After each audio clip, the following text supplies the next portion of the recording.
Yes. Sarah, I can't see your face.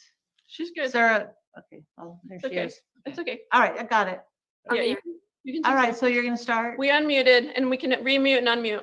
Perfect. All right, great. So we'll mute everyone. So you can let your dogs bark and your babies cry and everything. So I know this is not the setting we maybe imagined being in because of the global pandemic. We find ourselves in this setting on Zoom. We just wanted to create this space, which you all are already doing just by sharing your voices, starting to share stories about Zach, and just seeing like this gallery of love that is all present here for Zach. It really creates this big picture, like almost it looks like a tapestry or a quilt of all the people who have connected to Zach and continue to love him. So Annie already said the basic outline of our time together tonight. It's going to be really, really simple. I'm going to share a short invocation just to set the space. And then we're going to see a slideshow of pictures of Zach set to a song that meant a lot to him in the last month or so of his life. And then we'll have a time for sharing. And there's a lot of people who have already indicated that they want to share, and we have an order for that. But we're also hopeful that there'll be some time for other people to jump in. So if you don't have your name on that list, feel free to use the chat box or just unmute yourself and yell and say, let me in, I want to say something about Zach. So Will's going to facilitate that. We also, at the end, just to, again, to create that connection amongst us and our continued connection to Zach, we're going to light a candle. So if you have a candle ready, great. But if you don't, you have a good time in the next 40 minutes to find one around the house and have it ready to go. That's all the intro, I think. So I'll just share with you this invocation, or basically an invitation to what this time is and what we hope it will be for all of you. Now is the time, and this is the place. From our separate lives across many, many miles, we have gathered to be present to one another, to ourselves, to our memories, to our longings. With a gentle word, with a laugh of recognition, we open ourselves before the mystery of life and of love, as we remember Zachary Sean Fulton.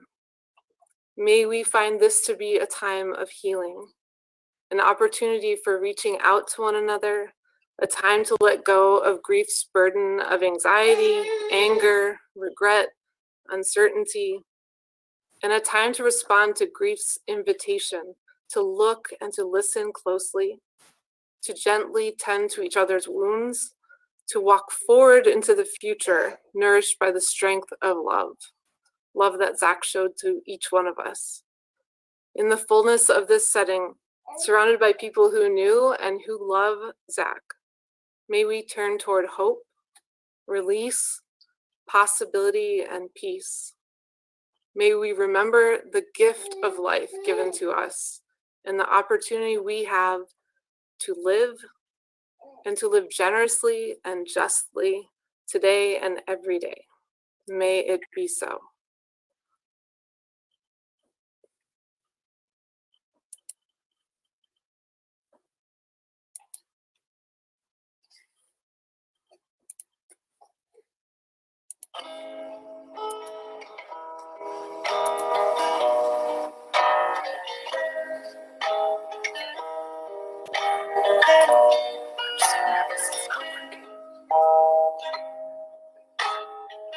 Years, days, makes no difference to me, babe. You look exactly the same to me. Ain't no time crossing your legs inside the diner, raising the coffee to your the stain. You saw the masterpiece. She looks a lot like you. Wrapping her left arm around your right, ready to walk you. Sarah, can Yeah. you hit the big screen share button? The share screen, the green one.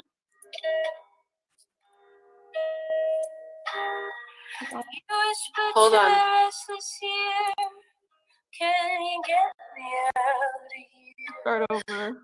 Hold on. Smells like piss. As I just said to Will, I was like, I think it's working.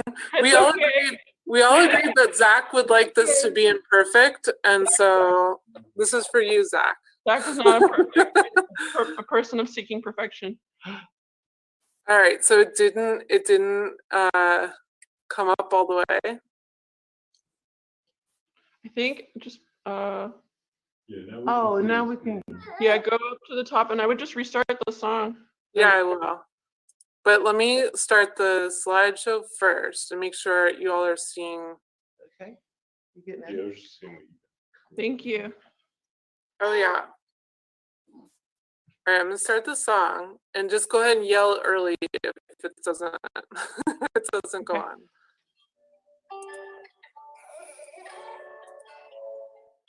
It's on. Yes, it's on. Okay, good.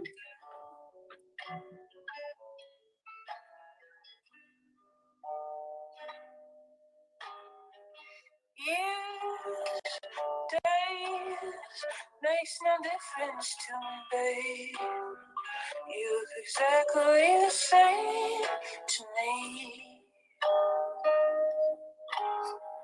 Ain't no time crossing your legs inside the diner, raising the coffee to your lips, the steam.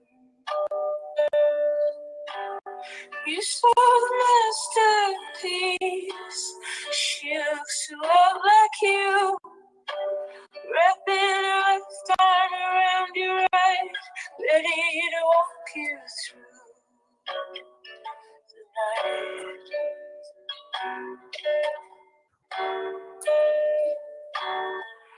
You whispered to a restless ear, can you get me out of here? This place smells like piss and beer. Can you get me out? You're asking me how to get you free. Only know the recipe to roam. But you saw the masterpiece. She looks a lot like you. Wrapping her left arm around your right, ready to walk you through the night.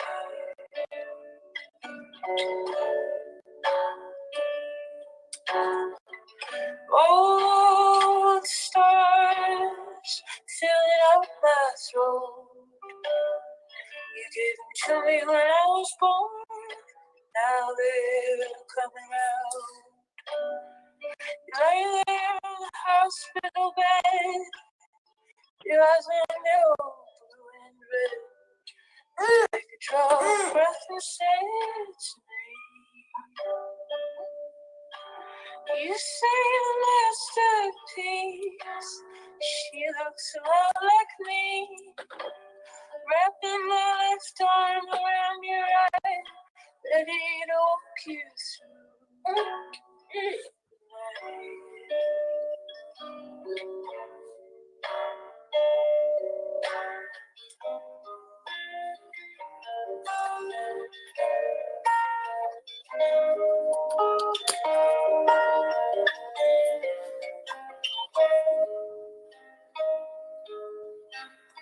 Old friends, old mothers, dogs and brothers.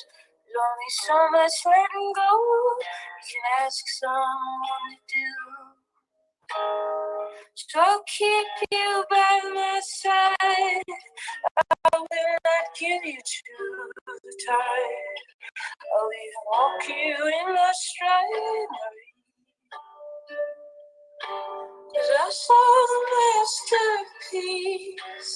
She looks a lot like you, wrapped in your left arm around my right, ready to walk me through the night.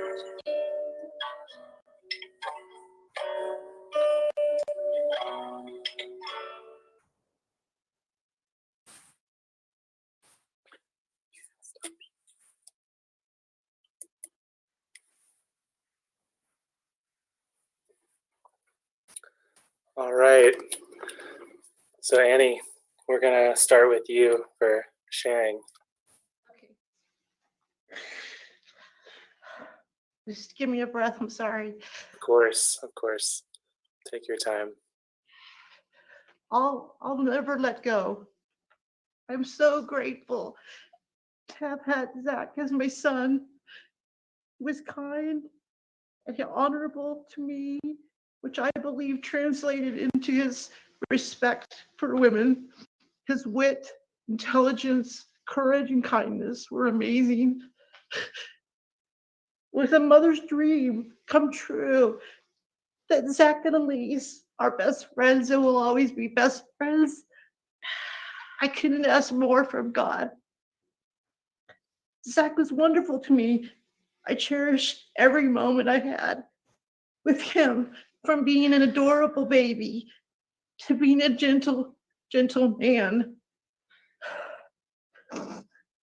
Sometimes when I would come home from work, I remember Zach would be waiting in the driveway, and he would be so upset because there was a bad trade with the Dallas Mavericks. Cuban messed up again. And he would really wait in the driveway every time there was something going on with the Mavs or what he wanted to tell me right away. He actually wrote a journalism essay with the Maverick Foundation and won. And that was very fun because we got to go to a game and he got to get presented that on the court. I want to share one story. When he was a baby, was breastfeeding, he would look up at me with his beautiful blue eyes. I enjoyed those peaceful nights and moments. And I asked God, I remember asking God to please let me remember his beautiful face in case something in this world would go wrong. I experienced the purest of love, and he gave me that. Zach was wonderful, kind, courageous, protective, funny. He enjoyed great food, books, and politics. I will never let go of Zachary Sean. Peace be with you on your journey, son. I'll see you later, and I'll always hold you tight in my heart. Until then, you will be in my soul. I love you, Zach.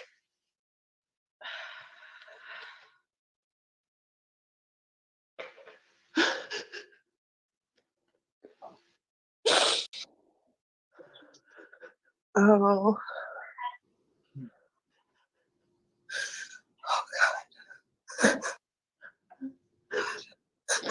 Oh All right. I hope you could understand me through these tears. God. Oh, good. We hear you, honey. Oh, thank you, Minnie. All right. I wrote something. It might be a little too long. That's all right. Come on, girl. All right. This is Minnie, you're coming up. This is Zach's sister, Elise. For my friends. And for my friends. All right. Zachary was my first friend in the world. He's always been a kind and gentle brother. He's fiercely protective, and he's always loyal. He taught me everything I know about art and culture and relaxing and finding humor in things, and also the importance of being loyal to our close ones.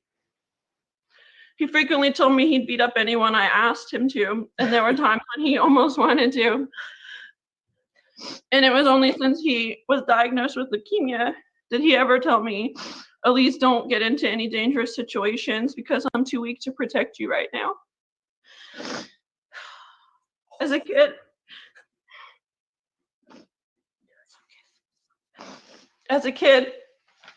I just wanted to be around Zach.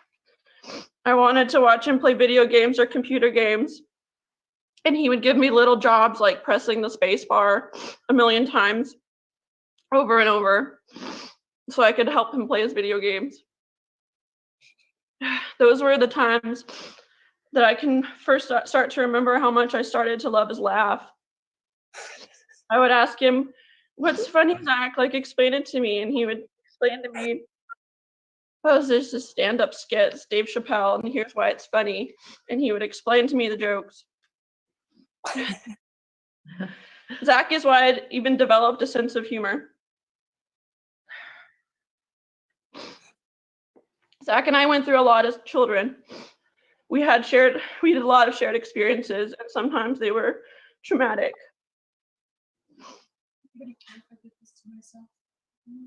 But it bonded us for life. We called ourselves the Fulton Bandits.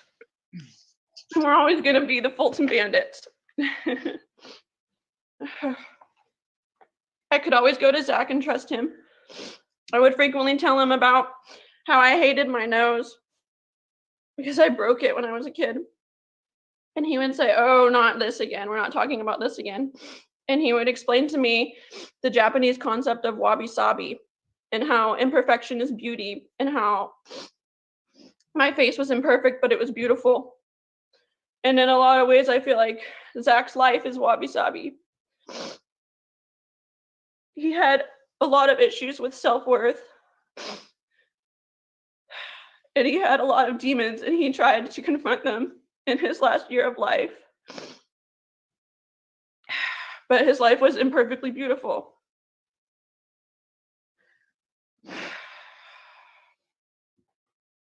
He taught me everything about good music. Any kind of good music I listen to is because he probably introduced me to it. He introduced me to obscure artists. There was a phase where he wanted me to listen with him to all these Nigerian country western musicians. And in return, he would also humor me when a new Taylor Swift album came out, and I wanted him to listen to it. And he would even ask me without me asking. He would be like, oh, I saw Taylor Swift's new album came out. I listened to it. This is what song is good. And this is the song I wish she had done a little different on the riff. She should have sang this part instead of talked this part. He really wanted to always connect with me. And if I talked about a boyfriend badly, he would say I was being Swiftian.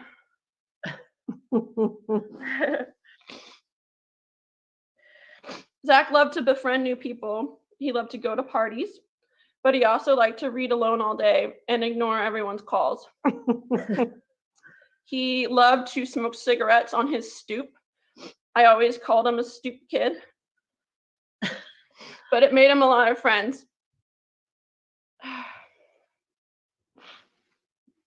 He helped me with my college applications. I told him that I was like, I wish I had learned a musical instrument so I could put this on my college application. And Zach told me to put down violins, and then if they asked me about it, say that I meant violence. I told him once that I was afraid I would never be asked to be someone's maid of honor. I just thought it wouldn't line up with the timing of when I was friends with people. And he said, oh my God, Elise, I have the same thing. I feel the same way. I'm always someone's second or third best friend. So we decided that I would be his best maid and he would be my man of honor. And it makes me sad that neither of those things will happen now. But I don't care because in my heart, he's my man of honor.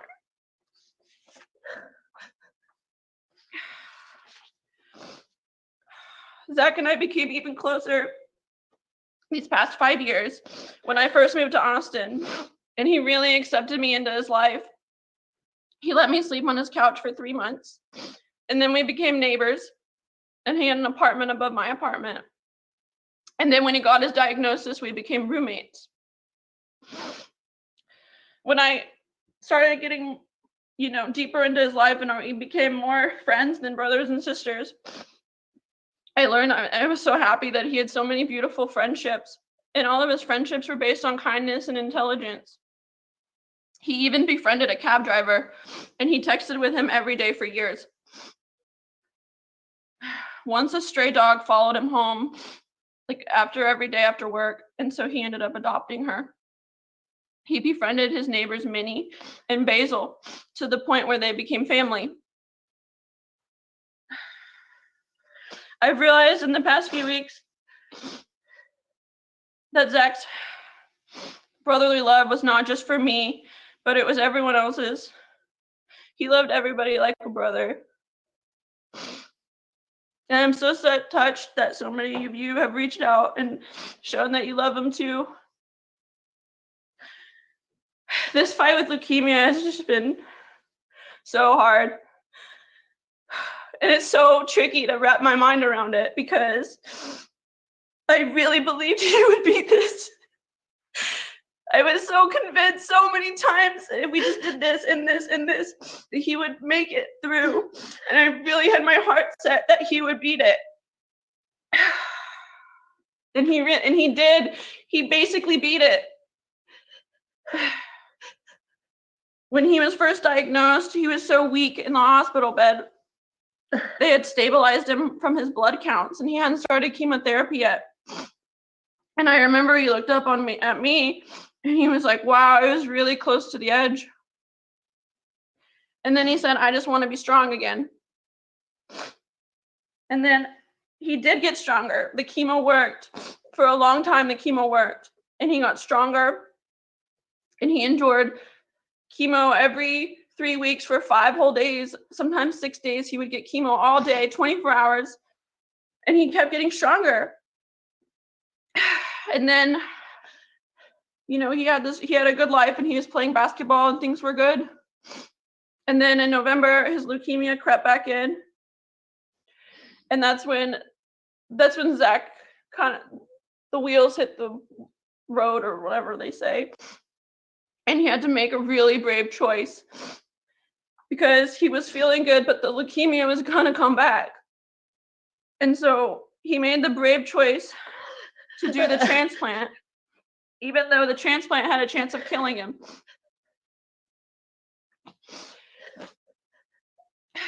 And Zach should have made it through the transplant. Everything was pointing in the right direction. And then he got the flu. In the hospital. And I'm so angry that he got the flu and that he had complications. And if Zach's listening, I'm so sorry, because that was preventable. And I'm just really sorry I wasn't there to protect him from getting a flu. And I could not save him. This should have never happened to you, Zach. And you should have lived through the transplant. And you should have had a few more years. I had my heart set. I had plans to help him through the next few years of recovering. And then he would be a survivor.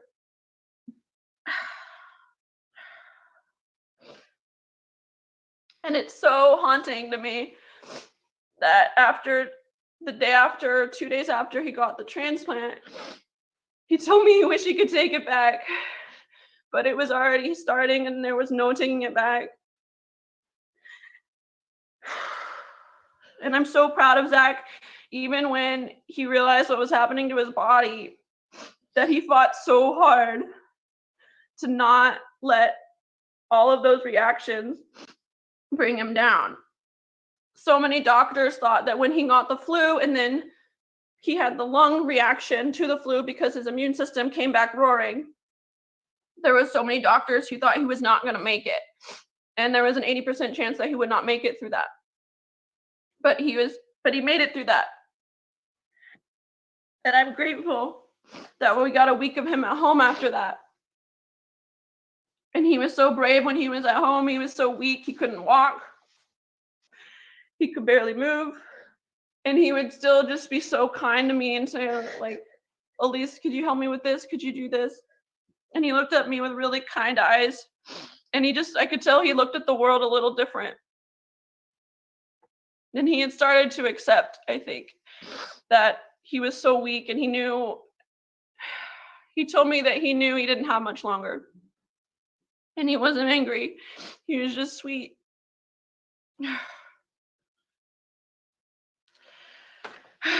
So another thing I've learned about Zach from living with him and being his sister is that he hated bullshit, and he hated deadlines, and he hated responsibilities, and he hated pressure. And for the past year, and especially the past 6 weeks, his life was all pressure. It was hospital bills, tests, waking up at 4 a.m. so a nurse can weigh him, getting on the right insurance, losing his insurance, getting on a different insurance. And now I can at least know there will be no more bullshit for Zach. Yeah. Zachary, throughout this whole journey, you've stayed brave, and you've stayed handsome and strong. And I'm always going to love your blue eyes and your laugh and your ease with things, and how you have the best style, and you always had the best clothes, even when you were like losing 50 pounds. Still looking good. You taught me about life and love and friendship and laughter, and now you have taught me about death. And I'm no longer scared of anything, because losing you is the biggest fear I had. I hope you're happy in the sky and in the sun and listening to podcasts, and you know that I love you forever, and nothing will ever change that. Goodbye. Nick. No, it's Jack. Oh, Jack. Sorry, Jack. Okay. So thank you for the opportunity to speak.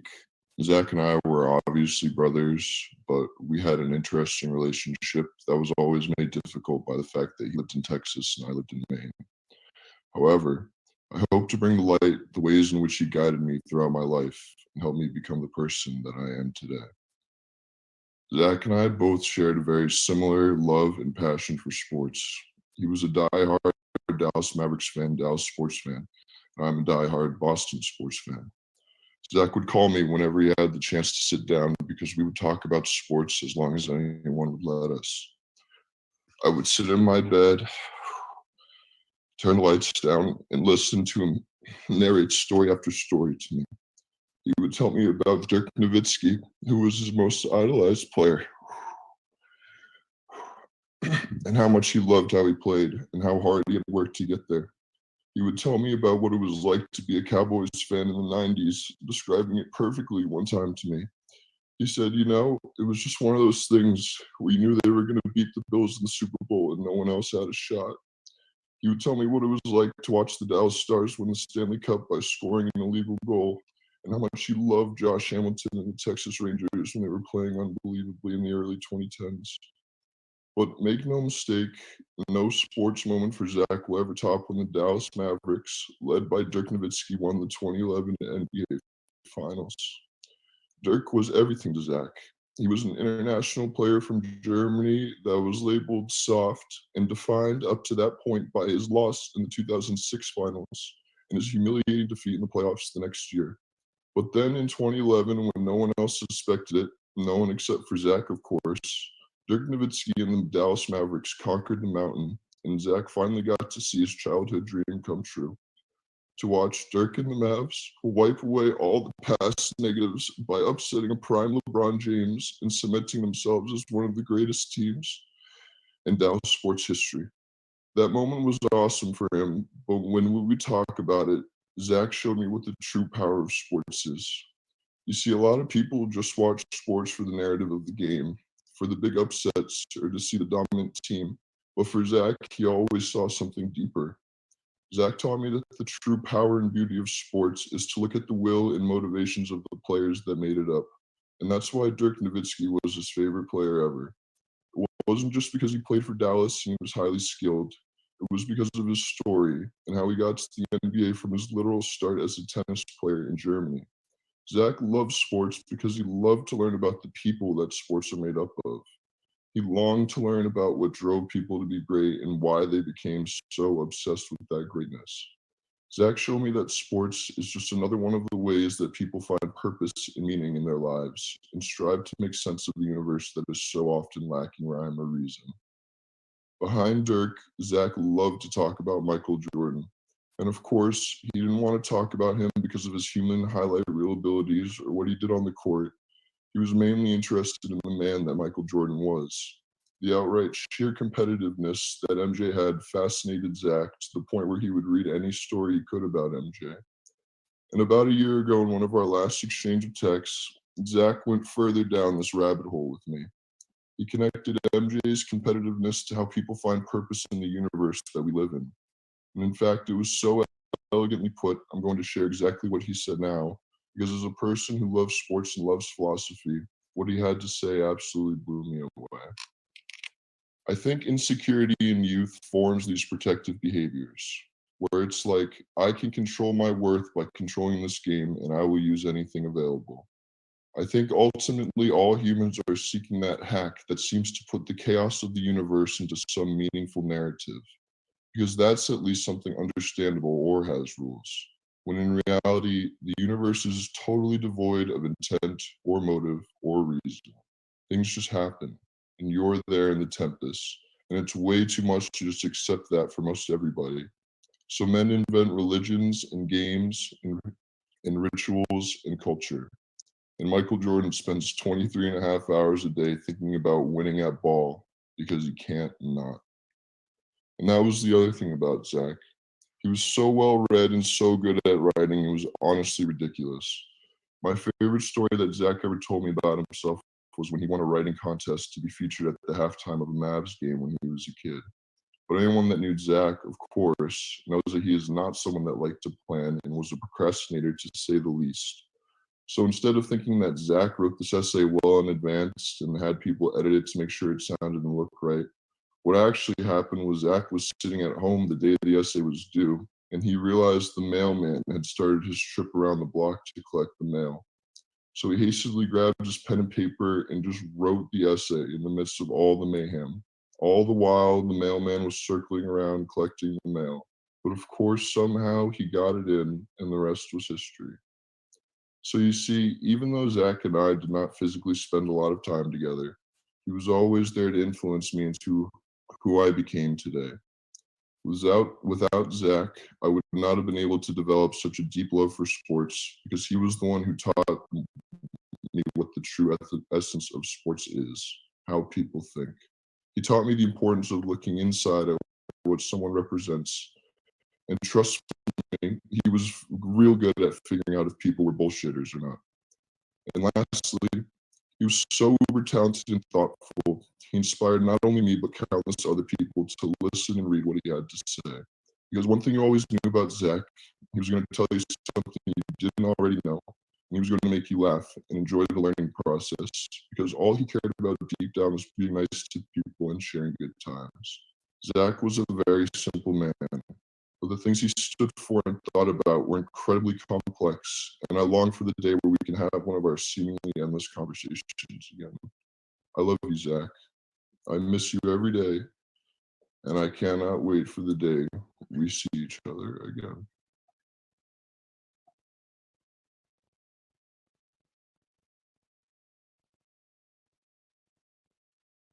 Hi, everyone.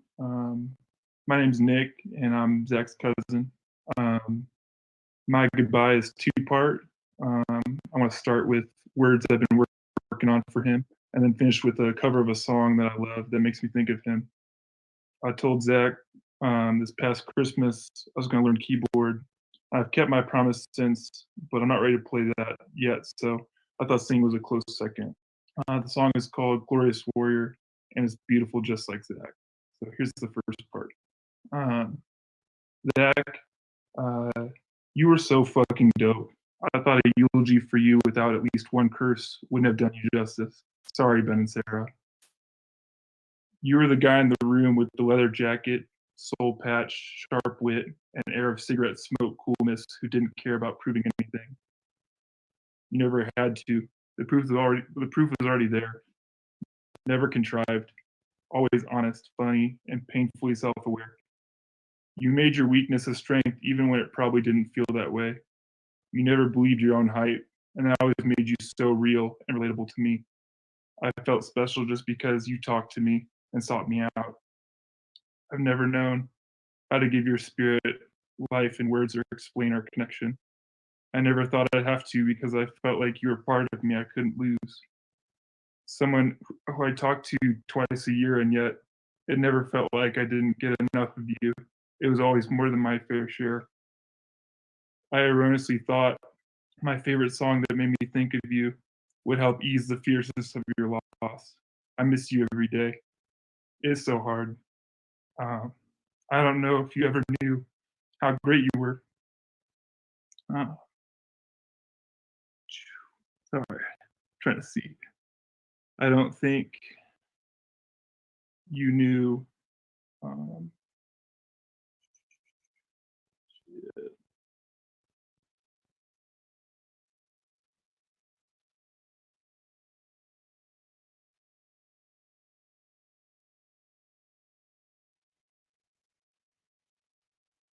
I don't think you knew the subtle, powerful way you touched my life.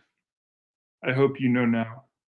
You were an electric, eclectic, eccentrically ephemeral, beautifully understated, and articulated gift. And I'm just as upset as Dirk was at that exercise bike after Game 5 of the 2006 NBA Finals. My heart bleeds today. You made the darkness divine, Zach. Thank you for going the distance even when you knew you were licked. Thank you for loving me and so many other people. And thank you for being yourself. It was all we could have ever asked of you. And so this is the second part.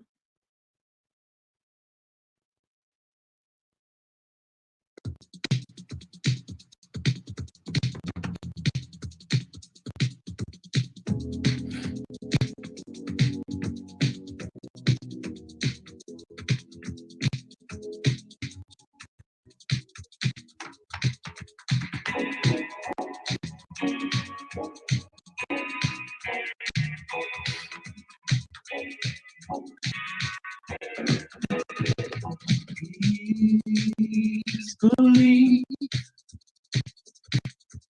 falling for you was wrong.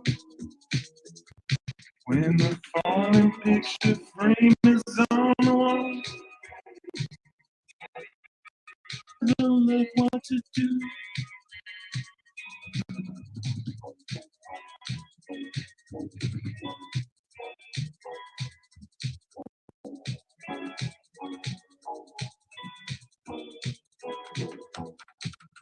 Please believe me, I never knew it was wrong. It was hard to move to see your face, and then it's gone again. Oh, it's so real. Even if we don't make it, oh, I know those who go high can fall. She was everything I wanted, that was all. No need to know what to do. Swear to God, I swear to God, oh, for God. Please believe me, I never knew it was wrong. Oh, it's so real. Was hard to move to see your face, and then it's gone again. Oh, it's only you. It's hard to go another way and let you by, but yes, I'll always roll. I don't wanna die, stay for more. Oh, it's only you. It's hard to move to see your face and then it's gone again. Oh, it's only you. Even if we don't make it. Oh, it's only you. It's hard to move to see your face and then. Oh, it's only you. It's hard to go another way and then goodbye again.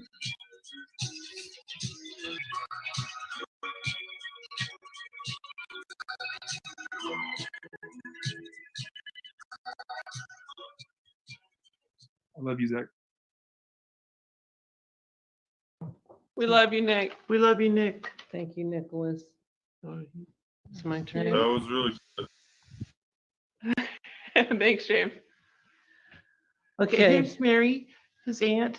I'm Mary, and I'm one of Zach's aunts. He's got a lot. And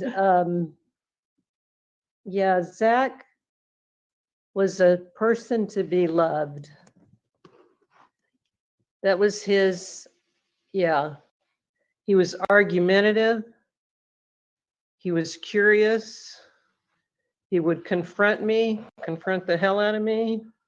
He was involved and his wit and the things that he would say, the Zachisms, Paradigm. yeah, would touch me, and with such insight and such connection. Today, I've been thinking about that song, and a lot of you people will not know this song. Thank you, everybody, for coming. But it was the song that begins, the minute he walked in the joint, you could tell he was a man of distinction. And that was Zach. And the joints he would walk in would be anything from the 7-Eleven down the street to the grandest halls of incredible cities. And he could, yeah, he would fit in all of them. When Zach was little, we would go to the San Marcos River and the Blanco River, and he was brave as hell and would jump in and would also get on this loop where he would Not stop. yeah, not stop and flow down this pathway of the water through the rocks, especially in the Blanco River. And he did it so many times that he wore the skin off of his fingertips because he would touch the rocks as he was Camp there. flowing down. And one time on the impulse, he tried to do a backflip. His mother's reminding me out of a tree, and he fell and he broke his arm. And I pulled up, this was in Dallas, and I pulled up driving up from Austin just as he had broken his arm. And so I was in the way back. We had put him in the back of the station wagon, the Volvo station wagon. Yeah, and drive him to the hospital. And he kept looking at me and saying, I really look forward to when this is going to be over. The week before he died and he was able to come home, and which was so liberating for Zach, he called me, and I was one of those people, he would ignore my calls when he was reading all day. But he called me that week, and he was so excited about being out of the hospital. And he said, can you come over, and let's get together. This was, I think, on Thursday night. And I said, yeah, I was thinking there's no way, but I said, yeah, I said, I can take you out to dinner. And Zach told me, or I could cook you dinner. And that's, I love Zach. Thank you. Who's next, Minnie? Um, Are you up next, Minnie? let's see. I think it's Minnie. I don't know where she's Minnie at. Little. Does Mark have something to say? No, he's not going to speak today. He's listening.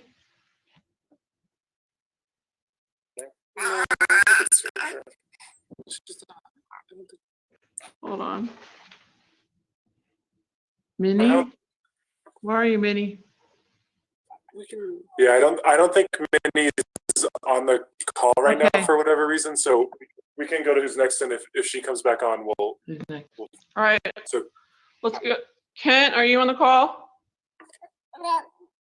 Kent? I'm on the call. Hey. Okay, it's your turn. Hi. Hi. So, obviously we're here under not great circumstances. I have had the privilege to be one of the youngest members of a group that I consider a great family. And Zach and I spent a lot of time together over the past couple of years, and I very much came to see him as a brother, as a person that when I was hoping to go impress a girl would tell me I was wearing the wrong shirt, and would even offer up one of his and iron it for me. Yes.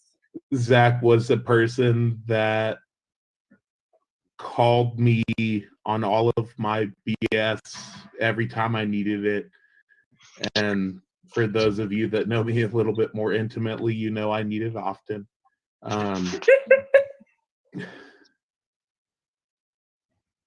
Zach was a person that I looked forward to seeing every day. Oh. A thing that Zach and I did, we used to watch YouTube recordings of old Jeopardy episodes. And for those that are not privy to how intelligent Zach was, it took 316 attempts to beat him one time.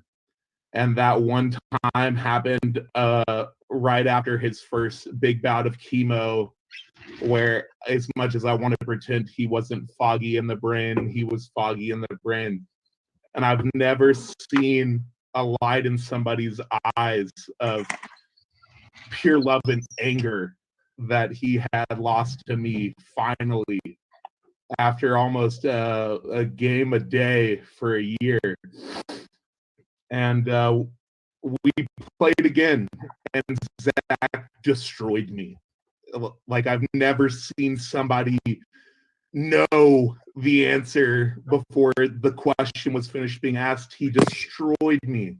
And that was his friendship with me. He would let my kite soar only so far as he could check me and say, don't get a big head.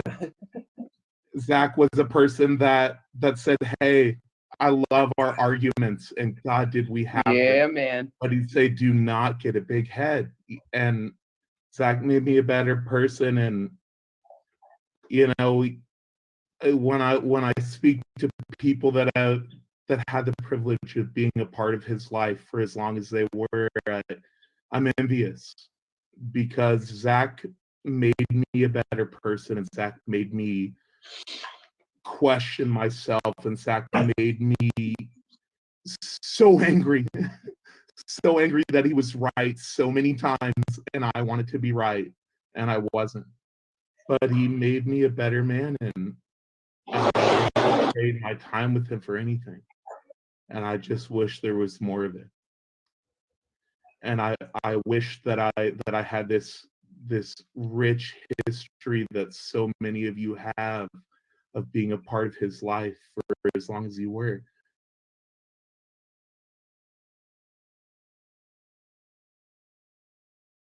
But if I can say that through the 4 years that Zach and I sparred, the amount of growth and enrichment that I got out of that 4 years, like I consider all of you so lucky that had more than that. I can't comprehend what it's like to have more than that. I was so constantly pursuing and impressing him. And from the moment I met him, he never once made me feel like I didn't already. And that's a gift. It just is. And I'll end it there. I love Zachary so much. And he made me feel like I was so much when I didn't. Thank you. That's so kind. That's so good. Such a good description. Thank you, Ken. Thank you. I saw you play Jeopardy with him, and he's really hard. He's really hard. Really hard. Thank you so much. Of course. Okay, Minnie. All right, honey. You wanna ready, go? sweetie? I think so. He loved you. He loved you.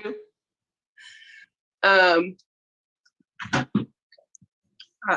phone died, y'all, so I'm over here being janky. And that was one thing, charge the phone. I'm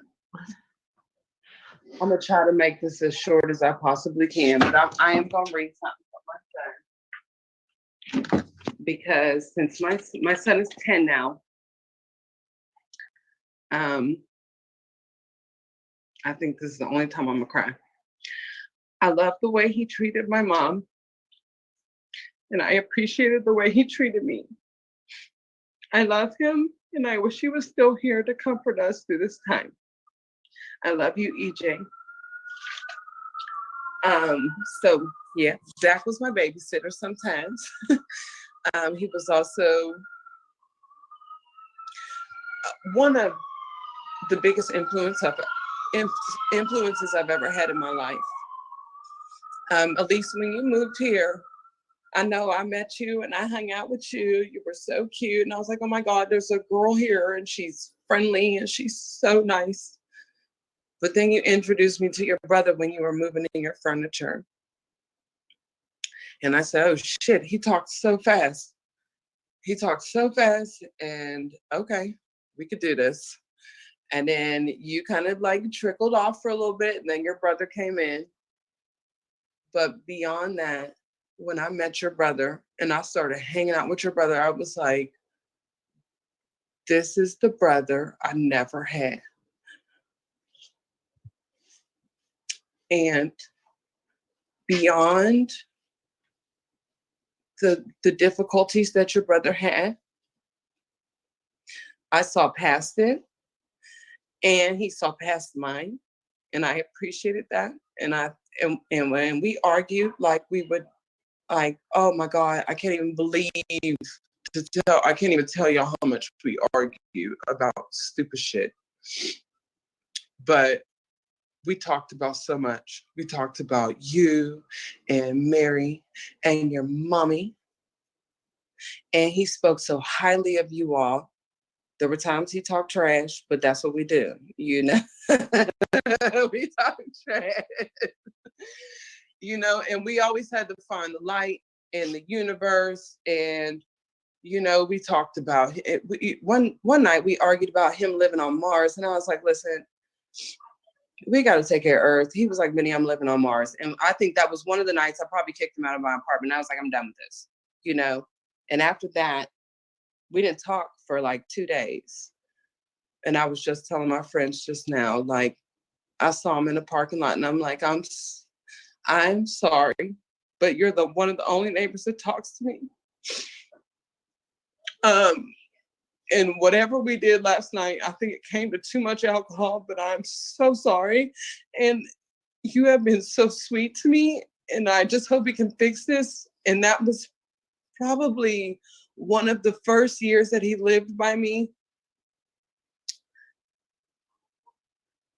And for 4 more years, I don't even know how many years. I told y'all, like, it just seems like days now. Every day, I bothered him every day to the point where he would kick my ass out.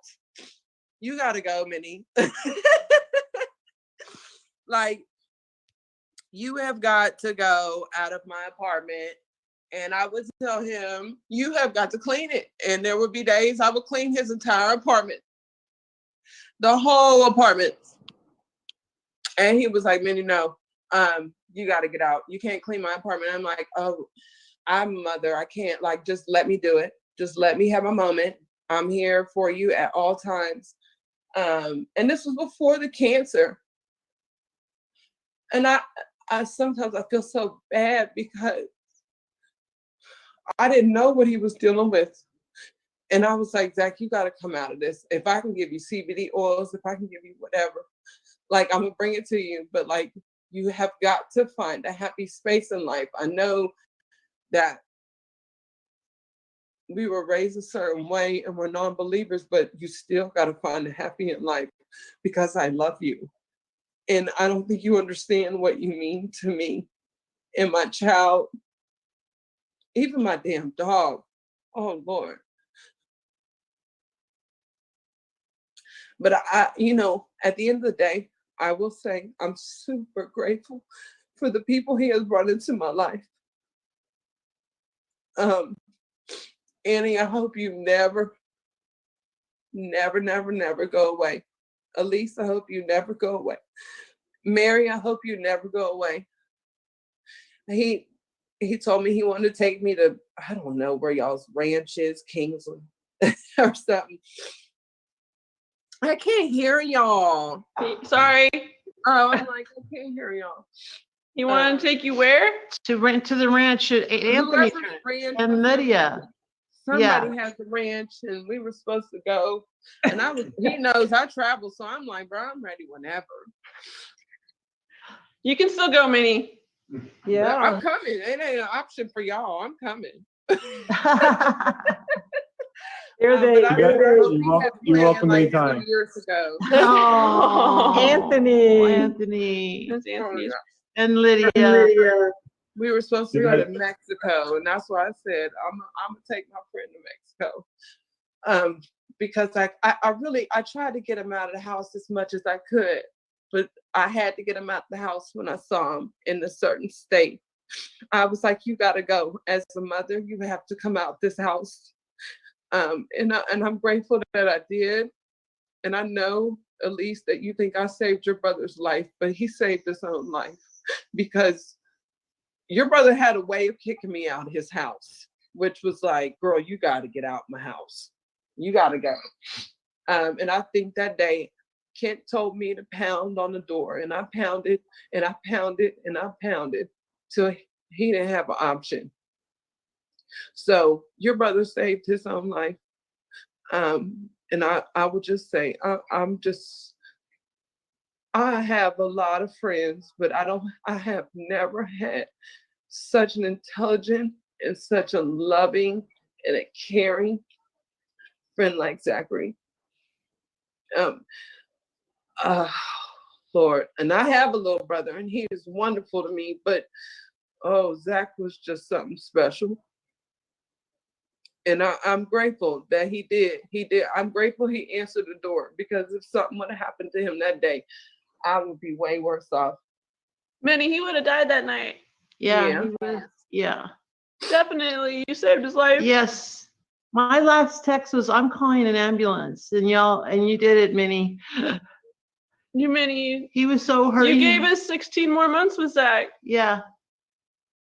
And that's Thanks for calling 911. Yeah, but y'all start with Kent, because I told Kent, I said, I'm not knocking on his door no more, because he kicks me out all the time. He tells me to go. But He was just proud. Ken said, go back and knock on his door. And I pounded till I couldn't no more. And, you know, I'm so grateful that he answered the door because I needed all that time with him. I really did. And I know that y'all did too. Because I think he found the love. And my friend used to tell me so much stuff that was so dark. And I think that y'all saw that, you know, but there was so many beautiful things that he saw in you all that he didn't see in himself. And I'm grateful that he had that time to appreciate you, Annie, you, Elise, you, Mary, even his father. I don't know his father, but you know, I will always ask about y'all every time because I always want to know how you feel about your parents, because at the end of the day, they care. They don't maybe not know how to care, but they care. And like Zach really opened up after that. And I appreciate that because it helped heal even me and my mother and my father. He was Zach 24/7, you know what I mean? Like he didn't have a certain persona in front of certain people. He was Zach 24/7. And he taught me that it is what it is. If you love it or you don't.